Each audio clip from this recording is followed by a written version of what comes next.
Hello student, a very good morning to all of you. चलिए आज की class start करते हैं। हमारा नेक्स्ट टॉपिक है कैंसर। देखिए, कैंसर ये बहुत ही ज़्यादा भयानक रोग है और कैंसर से बहुत ही बड़ी मात्रा में लोगों की मृत्यु हो जाती है। अब सवाल ये उठता है कि कैंसर होता कैसे है ना। तो देखिए, हमारा शरीर जो है वो सेल्स से मिलकर बना हुआ है, कई कोशिकाओं से मिलकर बना है ना। तो हमारे शरीर में कोशिका वृद्धि और उसका जो विभेदन होता है वो बहुत ही नियंत्रित और नियमित रूप से होता है ना। ध्यान से सुनिए, हमारे शरीर में कोशिका वृद्धि और कोशिकाओं का विभेदन बहुत ही ज़्यादा नियंत्रित होता है, नियंत्रित और उसके साथ ही नियमित भी होता है ना। लेकिन कैंसर कोशिकाओं में क्या होती हैं? कैंसर कोशिकाओं में क्या होता है कि ये जो कोशिका वृद्धि और विभेदन होता है वो अनियंत्रित होता है। ओके, अनियंत्रित होने के कारण क्या होता है कि एक जगह पे कोशिकाओं का एक गुच्छा बनने लगता है, ट्यूमर बनने लगता है। तो जो ट्यूमर जो है वो शरीर के लिए हानिकारक होने लगती है, शरीर को प्रभावित करने लगती है और एक रोग की तरह का रूप ले लेती है। ठीक है, रोग का रूप ले लेती है, तो उसे हम कहते हैं कैंसर। तो कैंसर के लिए हम लोग क्या कहेंगे कि कोशिकाओं का ऐसा गुण जो अनियंत्रित और अनियमित वृद्धि के कारण उत्पन्न होता है ना, उसे हम कहेंगे कैंसर। अब देखिए, कह रहा है कि ट्यूमर की तरह संरचना बना लेती है। तो ट्यूमर क्या होता है देखते हैं। तो ट्यूमर को हिंदी में बोलते हैं अवुर्ध। तो ट्यूमर भी दो प्रकार के होते हैं, बेनिंग और मैलिग्नेंट ट्यूमर। देखिए, ये जो सुदम है, सुदम अवुर्ध या फिर बेनिंग ट्यूमर जिसको बोलें, तो कह रहा है कि ये अपने मूल स्थान पर ही रहते हैं। ठीक है, अपने मूल स्थान पर रहते हैं।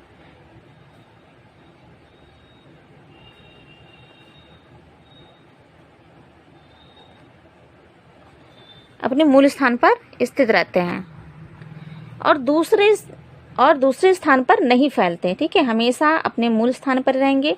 मतलब ये ट्यूमर जिस भाग में उत्पन्न हो रहा है उसी भाग में रहेगा, कभी ऐसा नहीं हो कि यहाँ से यहाँ चला गया या यहाँ से इधर पहुँच गया। ओके, जबकि जो मैलिग्नेंट है इसमें क्या होता है, ये बहुत तेजी से बढ़ता है। ठीक है,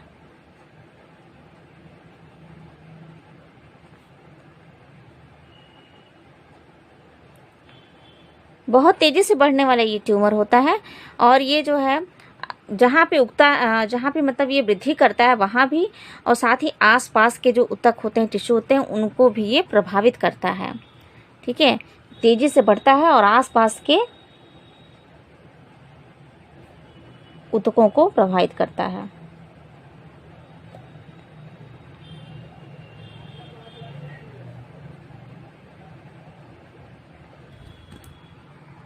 और देखिए, इस प्रकार के ट्यूमर से जो निकलती हैं कोशिकाएं वो रक्त के माध्यम से अन्य कई स्थानों पर पहुंच जाती हैं। ठीक है, अन्य कई जो है अंगों तक पहुंचती हैं और जहां भी ये पहुंचती हैं वहां एक नए ट्यूमर को बनाना प्रारंभ कर देती हैं। तो हम कहेंगे कि इन ट्यूमर से निकली कोशिकाएं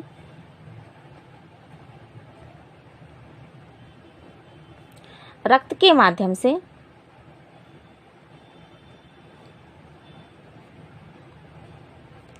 अन्य कई स्थानों तक पहुंच जाती हैं। ठीक है,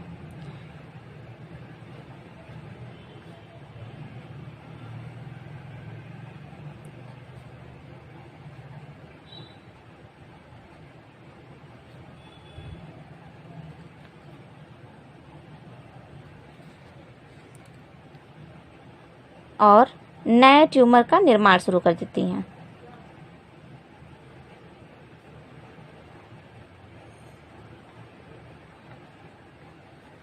ठीक है,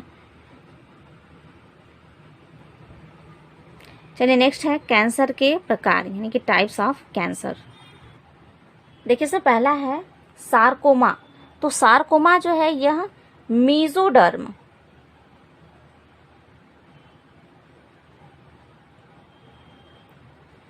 मीजोडर्म से जो उत्पन्न होते हैं ऊतक, उनको प्रभावित करता है।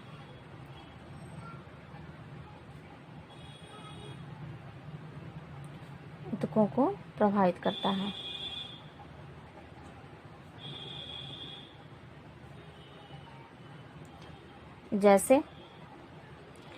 जैसे कि हड्डियां हो गई, टेंडन्स, ओके, उपास्थि,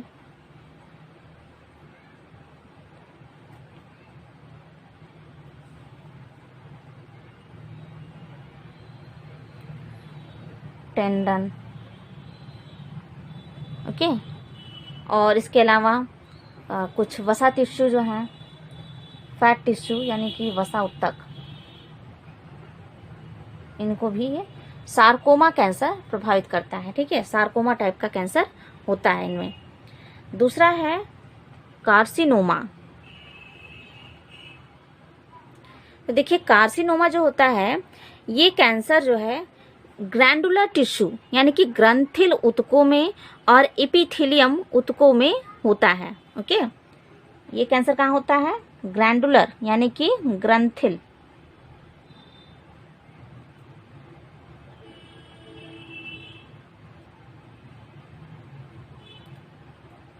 ग्लैंडुलर टिश्यू, ओके, या फिर एपिथेलियम में।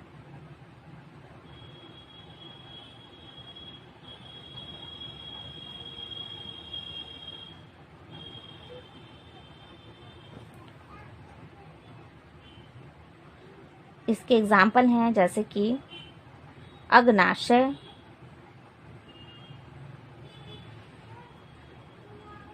अमाशय, गला, मुख, इसके अलावा फेफड़े, गर्भाशय,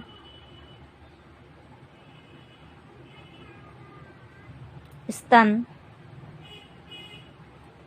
प्रोस्टेट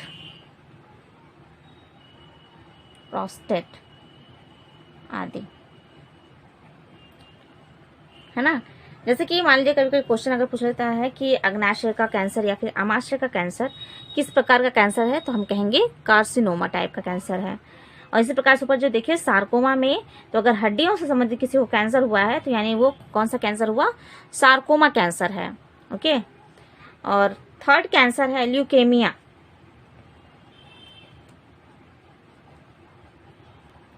देखिए, ल्यूकेमिया कैंसर जो है इसे रक्त का कैंसर भी कहते हैं और इसे लिम्फोमा भी कहते हैं। ठीक है, ल्यूकेमिया जो है ये रक्त का निर्माण करने वाली कोशिकाओं में होता है।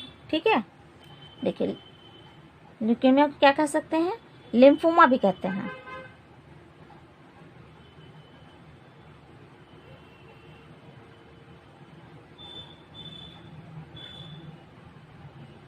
इसे लिम्फोमा भी कहते हैं और यह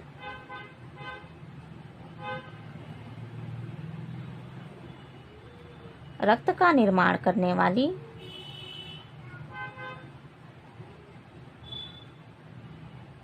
कोशिकाओं में होता है।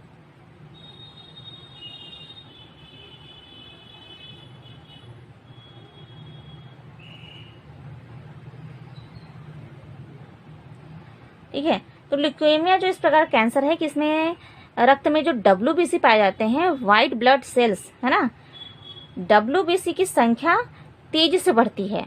ओके, सामान्य जितना होता है सामान्य से बहुत अधिक हो जाती है।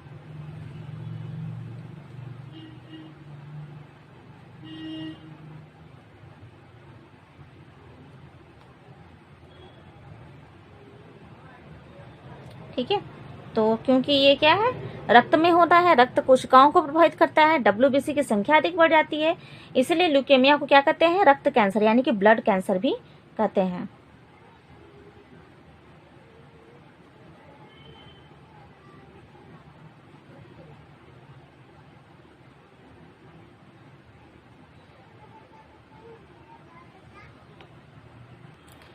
नेक्स्ट हेडिंग है कैंसर के। देखिए, कैंसर के कारण में कई प्रकार के कारक जो हैं उत्तरदायी हो सकते हैं, जैसे भौतिक कारक हुए, रासायनिक कारक और जैविक कारक भी उत्तरदायी होते हैं। ओके, देखिए जैसे कुछ कारक हैं, जैसे एक्सरेज हैं और हैं सॉरी यूवी रेज हैं, एक्स रेज, उसके अलावा गामा रेज, ये क्या करते हैं, ये जो है डीएनए के जीन्स में उत्परिवर्तन ला देते हैं। ठीक है, डीएनए के जीन में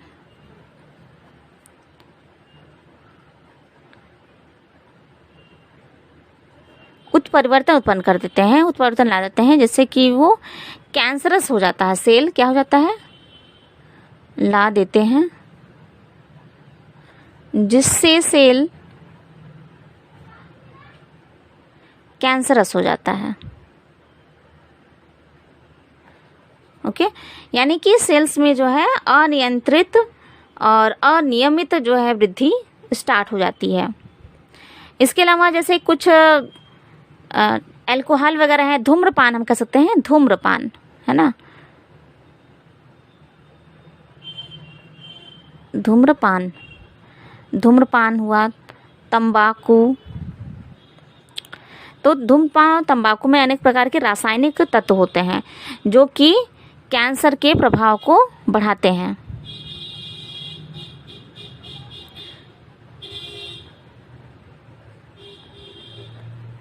अनेक रासायनिक तत्व होते हैं। ठीक है, इससे क्या होता है कि ये कैंसरस के इफेक्ट को ये इंक्रीज करता है। तो धूम्रपान और तंबाकू से क्या होता है, मुख का और फेफड़ों का कैंसर होने की संभावना रहती है। इसमें जो अनेक रासायनिक तत्व होते हैं क्या करते हैं, ये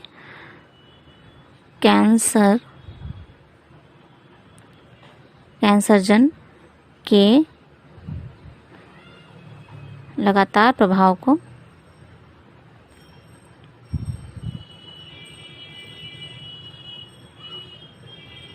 बढ़ाते हैं।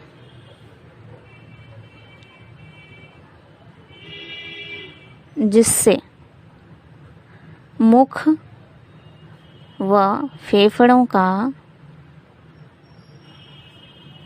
कैंसर हो जाता है।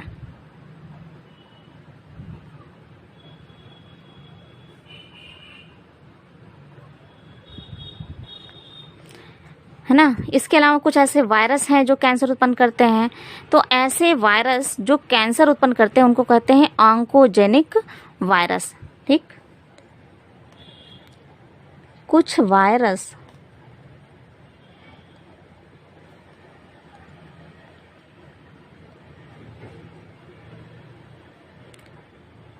कैंसर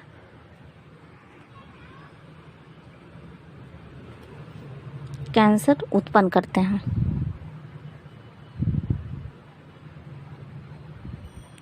तो ऐसे वायरस जो कैंसर उत्पन्न करते हैं उनको क्या कहते हैं, उनको बोलते हैं ऑन्कोजेनिक विषाणु या फिर oncogenic virus.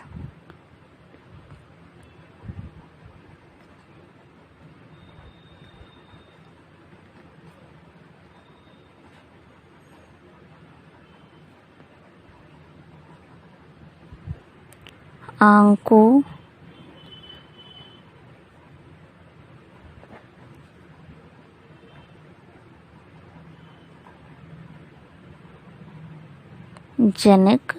Virus.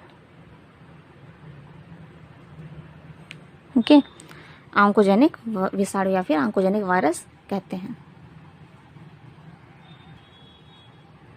Okay, next देखिए, नेक्स्ट हेडिंग है इसका उपचार, कि कैंसर का उपचार कैसे किया जा सकता है।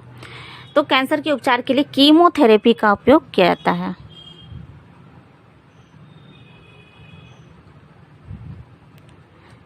है ना। इसमें ये ध्यान रखा जाता है कि जो ट्यूमरस सेल्स हैं, जो ट्यूमर बना रही हैं, केवल उन्हीं पर इनका जो है प्रभाव पड़े, अन्य जो उसके आसपास की स्वस्थ जो टिश्यू हैं, स्वस्थ कोशिकाएं हैं, उस पर कोई भी प्रभाव ना पड़े। इसके अलावा जो है ऑपरेशन के द्वारा भी कैंसर्स का उपाय किया जा सकता है। लेकिन ये ध्यान रखना जरूरी होता है कि कैंसर जो है जब इलाज कराया जा रहा है तो कैंसर जो है उसका ज़्यादा वो फैला ना हो, फर्स्ट स्टेज में ही हो, है ना। नहीं तो वो जो सेकेंड स्टेज या थर्ड स्टेज में पहुंच जाता है कैंसर तो वो लाइलाज हो जाता है और इससे जो है रोगी की मृत्यु भी हो सकती है। नेक्स्ट रोग जो है आप लोगों को पढ़ना है HIV एड्स के बारे में।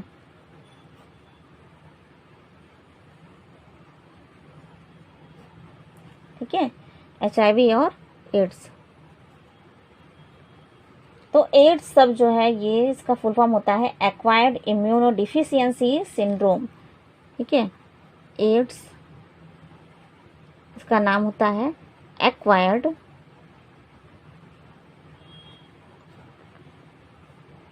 Immuno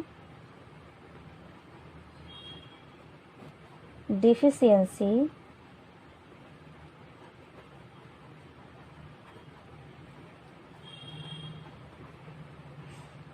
syndrome.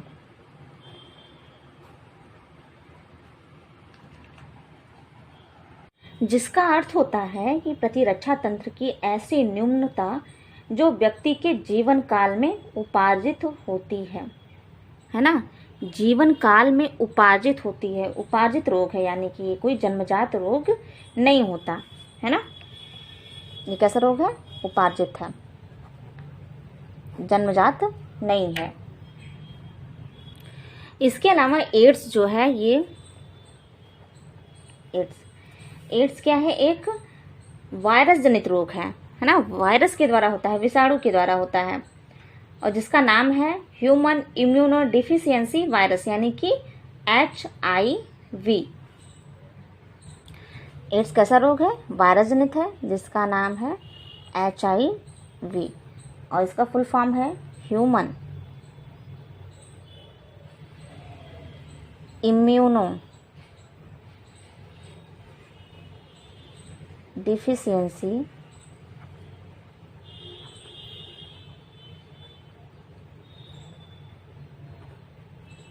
Virus.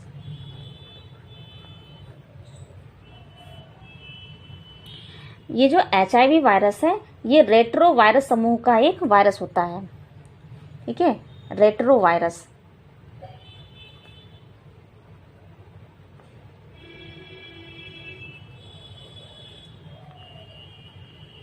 Retro virus समूह का वायरस होता है और इसमें HIV में न्यूक्लिक अम्ल के रूप में क्या पाया जाता है? इसमें RNA पाया जाता है। ठीक है, RNA।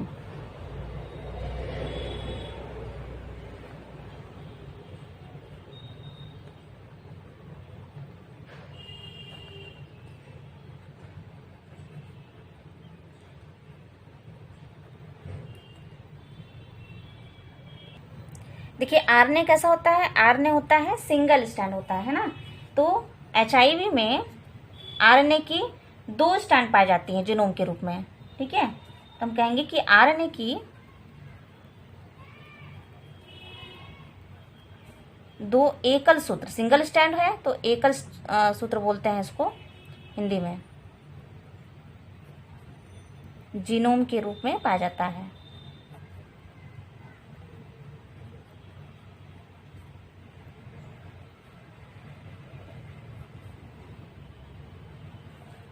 ठीक है, और इसके अलावा इसमें रिवर्स ट्रांसक्रिप्टेज एंजाइम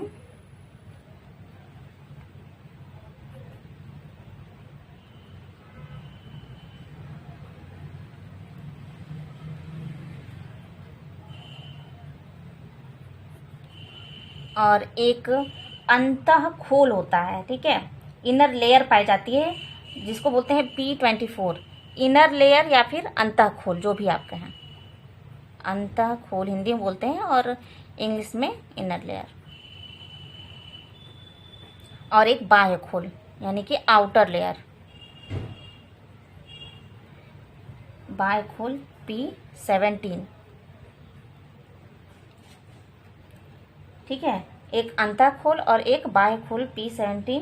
अंतः खोल क्या है? P24 का एक लिपिड मेम्ब्रेन पाया जाता है। ठीक है, दोहरा लिपिड मेम्ब्रेन।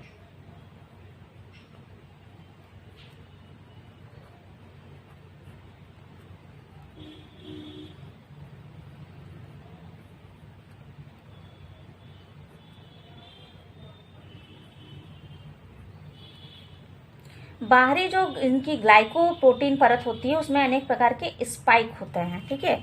जैसे कि ये HIV हुआ, अगर HIV वायरस का इस तरह से है अगर स्ट्रक्चर, तो कह रहा है कि बाहरी जो परत है वो जो होती है ग्लाइकोलिपिड की बनी होती है, ठीक है, ग्लाइकोप्रोटीन की बनी होती है, सॉरी।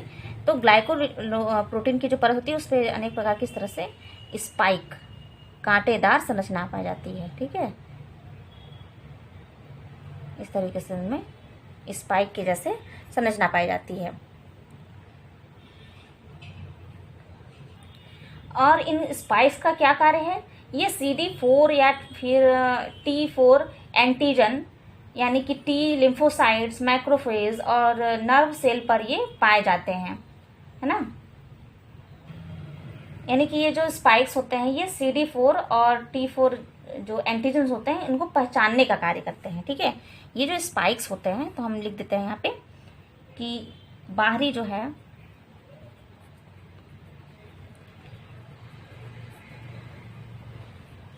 ग्लाइकोप्रोटीन परत में अनेक स्पाइक पाए जाते हैं। स्पाइक यानी समझ रहे होंगे कांटेदार संरचना।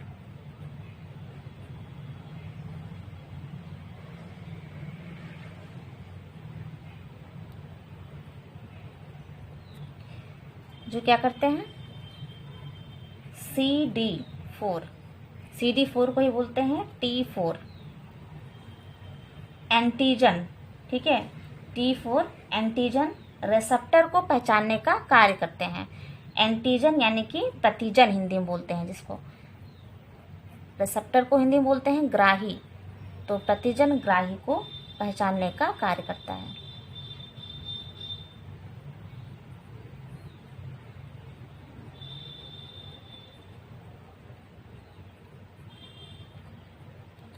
और ये जो CD4 है या फिर T4 है, ये कहाँ पाए जाते हैं? सभी T लिम्फोसाइट में, माइक्रोफेज में और नर्व सेल्स में। कहाँ पाए जाते हैं ये? सभी T लिम्फोसाइट्स में,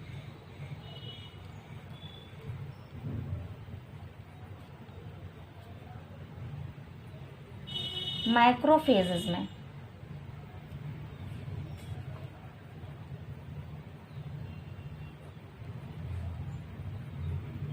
और नर्व सेल में, ठीक है। CD4 T या फिर T4 कहाँ पाए जाते हैं? T लिम्फोसाइट्स में, मैक्रोफेजेस में और नर्व सेल्स में पाए जाते हैं। ओके, अब नेक्स्ट है हम देख लेंगे इसका कारण। HIV की क्या कारण है, ठीक है। तो देखिए ये होता है असुरक्षित रुधिर आधान। रुधिर आधान यानी कि असुरक्षित रूप से अगर किसी संक्रमित व्यक्ति का रक्त अगर किसी स्वस्थ व्यक्ति को चढ़ा दिया जाएगा तो क्या होगा? इससे भी HIV हो सकता है ना। और या फिर कह सकते हैं कि असुरक्षित जो है या फिर हम ऐसे कह सकते हैं असंक्रमित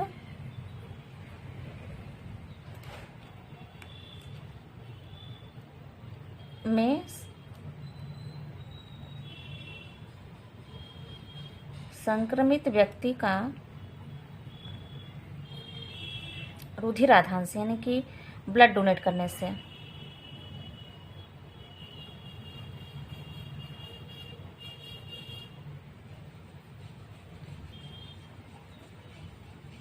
ठीक है, संक्रमित सुइयों के प्रयोग से, ठीक है। जैसे कि कोई किसी सुई का उपयोग जो है किसी संक्रमित व्यक्ति को कोई टीका लगाने में किया गया है, उसी सुई का उपयोग जो है स्वस्थ व्यक्ति में अगर कर दिया गया तो उससे भी हो सकता है। फिर है अल्कोहल, ड्रग्स वगैरह लेने से, ठीक है, इनसे भी हो सकता है। और ये मेन होता है कि संक्रमित व्यक्ति के यौन संपर्कों से, ठीक है, संक्रमित व्यक्ति से यौन संपर्क से, ठीक। इसके अलावा संक्रमित माँ से उसके बच्चे में, ठीक है, संक्रमित माँ से उसके बच्चे में भी ये फैल सकता है। लेकिन यहाँ पे ये ध्यान देना महत्वपूर्ण है कि जैसे कि अगर किसी HIV पॉजिटिव है, HIV संक्रमित व्यक्ति है, उसके साथ खाना खाने से, हाथ मिलाने से, उसके साथ रहने से और उसके कपड़े पहनने से कभी भी HIV नहीं होता।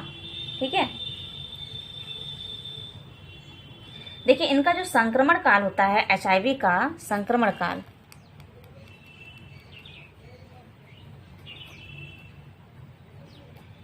ठीक है, संक्रमण काल यानी कि जिसमें ऐसा पीरियड जिसमें जो है HIV के लक्षण प्रकट होते हैं। तो देखिए संक्रमण काल कुछ निश्चित नहीं है, ये कुछ महीनों का भी हो सकता है और कुछ वर्षों का भी हो सकता है। ठीक है, ये 5 से 10 साल का भी हो सकता है और या फिर कुछ महीनों में भी इसका जो है संक्रमण दिखने लगता है, इसके लक्षण दिखने लगते हैं। तो देखिए इससे बचने के उपाय अगर हम देखें तो उससे बचने के उपाय, तो इसके लिए अभी तक कोई भी दवा जो है बन नहीं पाई है HIV के लिए, है ना। और इससे बचने के यही उपाय है कि ज़्यादा से ज़्यादा जागरूकता, ठीक है, संक्रमित सुइयों का प्रयोग करना नहीं चाहिए। ठीक है, और ये जो है धूम्रपान, अल्कोहल आदि का उपयोग करने से बचना चाहिए। इसके अलावा जो है अनजान व्यक्ति से यौन संपर्क बनाने से बचना चाहिए। यही सब इसके मुख्य रूप से उपाय हैं, रोकथाम है। नेक्स्ट हेडिंग है ड्रग एवं अल्कोहल। देखिए आज का तो ड्रग्स एवं अल्कोहल का एक फैशन चल पड़ा है ना। और लेकिन ये जो ड्रग्स और अल्कोहल जो है शरीर के लिए कितने हानिकारक हैं सबको पता है, लेकिन फिर भी जो है इनका उपयोग जो करना है वो दिनों दिन बढ़ता ही जा रहा है। देखिए ड्रग्स क्या क्या होता है, ड्रग्स जो है अनेक प्रकार के पौधों के अनेक भागों से प्राप्त किए जाते हैं और इनका उपयोग जो है दवाओं के रूप में किया जाता है। तो जब दवा के रूप में किया जाता है तो ड्रग तो लाभदायक होते हैं, लेकिन जब इसका उपयोग जो है आवश्यकता से अधिक करने लगता है, मात्रा से अधिक जब इसका उपयोग होने लगता है, तो वही ड्रग जो क्या कहलाता है, वो शरीर के लिए हानिकारक हो जाता है ना। शरीर के लिए हानिकारक होता है और शरीर के अंगों पर विपरीत प्रभाव डालने लगता है। ठीक, जैसे कि इनकी एक थोड़ी मात्रा ही शरीर के लिए लाभदायक होती है, लेकिन जब आवश्यकता से अधिक जब लेने लगते हैं, ठीक है, इसका उपयोग जब नशे के रूप में करने लगते हैं, तब यही चीज़ जो है हानिकारक हो जाती है, एक तरह से नशा बन जाती है। तो देखिए ड्रग्स जो है कई प्रकार के पौधों से प्राप्त किया जाता है, तो आइए हम देख लेते हैं।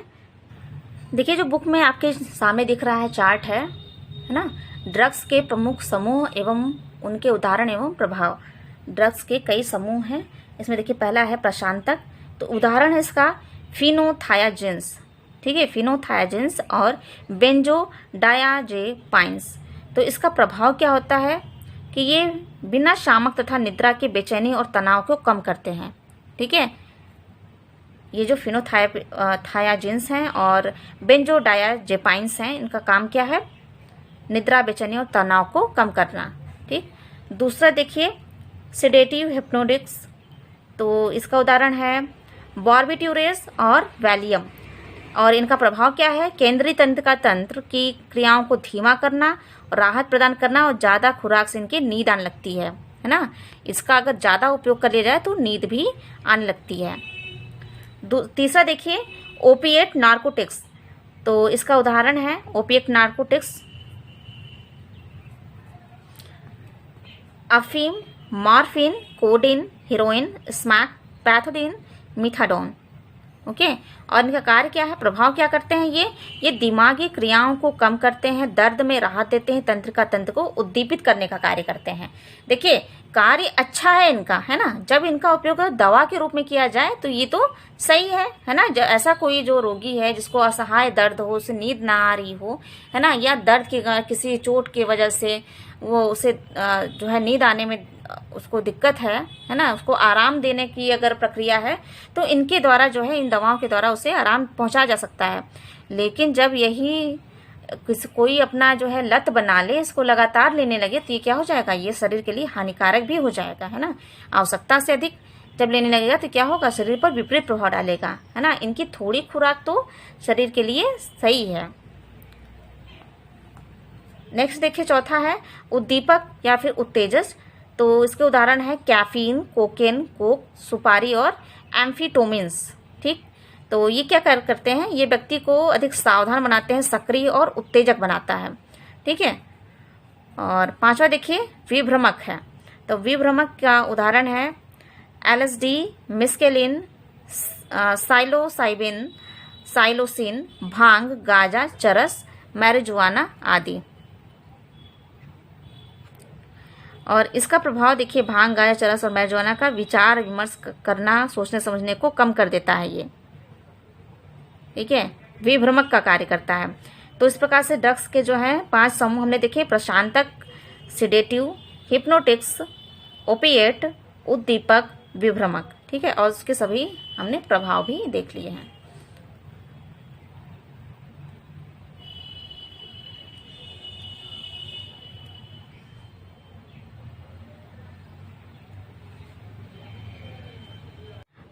अगला चार्ट है देखिए ड्रग उत्पादक पौधों पे। तो देखिए पहला है इसमें सफ़ेद पॉपी, और जिसका बोटानिकल नेम है पापावर सेमनीफेरम, है ना, और इसका कुल है, पॉपी का कुल है पेपावरेसी, और इसका पादप का भाग है अधपके कैप्सूल से प्राप्त लेटेक्स, ठीक है, जो इससे जो है अफीम प्राप्त होता है। तो कहाँ से प्राप्त होता है? अधपका कैप्सूल होता है, कच्चे कैप्सूल से जो लेटेक्स निकलता है उससे हमें अफीम प्राप्त होता है ना। और इससे जो कह रहा है ड्रग इससे कौन से प्राप्त होता है? अफीम। और इसके उत्पाद जो हैं अफीम से बनता है मॉर्फिन, कोडीन, हीरोइन, ठीक। देखिए ये अफीम जो है बहुत पूछा जाता है कि अफीम जो है किससे प्राप्त किया जाता है, तो हम कहेंगे कि पॉपी से, ठीक है, पापावर सेमनीफेरम से प्राप्त किया जाता है, और अधपके कैप्सूल से प्राप्त होने वाले लेटेक्स से अफीम बनाते हैं। और अफीम के जो उत्पाद हैं वो हैं कौन से? मॉर्फिन, कोडान और हीरोइन। दूसरा है हेम्प। हेम्प का देखिए बोटानिकल नेम क्या है? कैनाबिस इंडिका और कैनाबिस सटाइवा, 2 स्पीसीज है इसकी, है ना। कुल है इसका, हेम्प का कुल है मोरेसी। पादप भाग कहाँ से प्राप्त होता है इससे? देखिए इससे प्राप्त होता है भांग, गांजा, चरस और मैरिजुआना। तो देखिए भांग होता है पत्तियां, और अनिषेचित पुष्प से भांग जो है निकाला जाता है। शुष्क अनिषेचित पुष्प पौधे के ऊपरी भाग से गांजा प्राप्त होता है। पत्तियां एवं पौधे के शीर्ष भाग से चरस प्राप्त होता है, और सूखे जो फूल होते हैं इसके वहां से मैरिजुआना प्राप्त होता है, ठीक है। देखिए नेक्स्ट है चाय का पौधा, थियासाइनेसिस इसका बोटानिकल नेम। चाय का थिएसी कुल का मेंबर है ये, और इसकी पत्तियां होती हैं, और पत्तियों में कैफीन पाया जाता है। चाय की पत्तियों में कौन सा उत्तेजक पदार्थ पाया जाता है? कैफीन, इंपॉर्टेंट है ये, ठीक है। कॉफ़ी देखिए, coffea arabica botanical name, Rubiaceae कुल, शुष्क बीजों में पाया जाता है कैफीन, ठीक है। जो चाय में पाया जाता है वही कॉफ़ी में भी पाया जाता है कैफीन, ठीक है।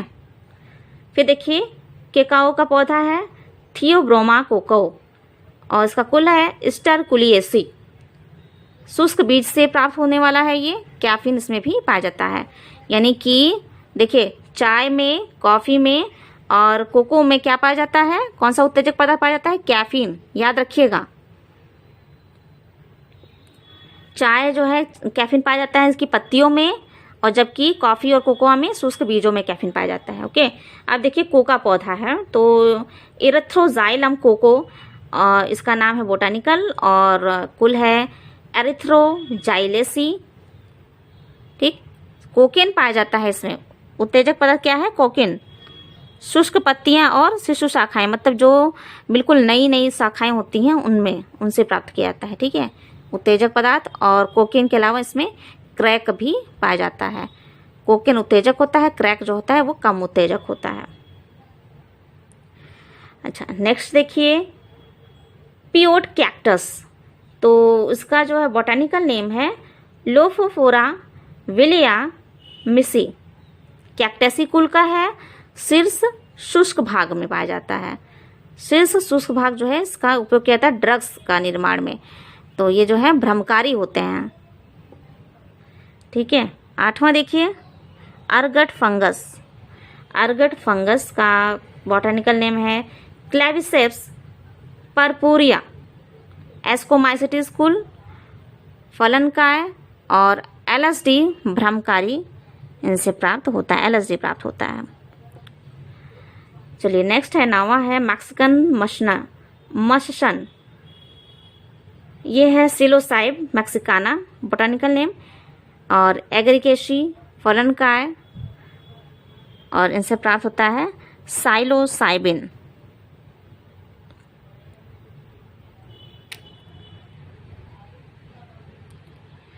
तो ये जो पौधे हैं इसमें बेटा आप लोग से ये जो अफीम प्राप्त हो रहा है, अफीम वाला पूछा जाता है, अफीम कहाँ से प्राप्त होता है ना। अफीम के पौधे का नाम पूछा जाता है, बॉटनिकल नेम पूछा जाता है पॉपी का। और इसके अलावा चाय में, कॉफ़ी में कौन से उत्तेजक पदार्थ पाए जाते हैं ये भी पूछा जाता है। इसके अलावा भांग और गांजा है ना, भांग और गांजा जो है किस पौधे से प्राप्त किया जाता है उसका बॉटनिकल नेम पूछा जाता है। ठीक। और अफीम तो बहुत ही इंपॉर्टेंट है, अफीम तो लगभग पूछा ही जाता है।